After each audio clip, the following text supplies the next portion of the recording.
today they've said they've introduced union budget, but I believe it is sounded and felt like a Bihar budget. Of course, there are elections in Bihar, so it looked and seemed like Bihar budget was introduced. I'm happy for the people of Bihar, but as done in the past, I believe the promises done for the people of Bihar will never be kept. So people of Bihar should be cautious about that fact. Other than that fact, when we look at the budget, nothing is given for farmers, nothing is given for students.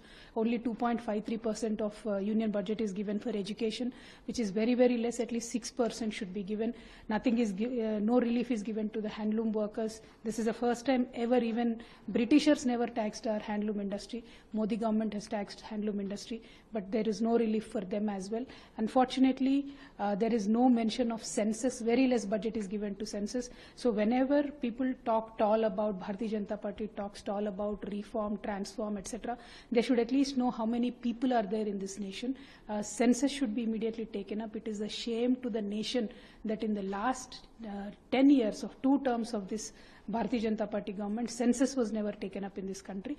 Even after a severe pandemic like COVID, there are no steps taken to find out how many people in this country are there, to provide them with ample health facilities, health insurance, etc.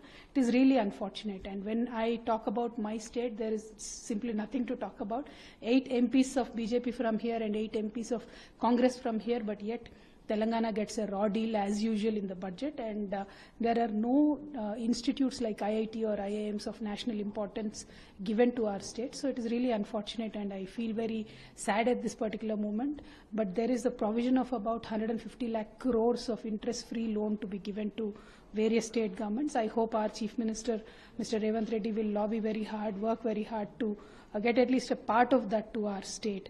But when we look at one very prominently advertised matter of 12 lakh rebate of tax, I believe, because we'll have to wait and watch until one tax year is completed. Whenever BJP announces something which sounds so good, there usually is a catch. So I believe we should wait and watch.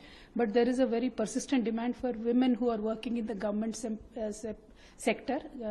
They have been demanding a tax-free, complete tax-free for them. I have always supported their cause, and we've always demanded that coal mine workers should get income tax-free completely for their salaries that they get. So that nothing of that is taken up. Unfortunately, this government looks like it is not in favor of the NREGS labor. It is not in favor of the common people who travel by train. It is not in favor of the farmers. It is not in favor of the coal mine workers. Thank you. Jai Telangana.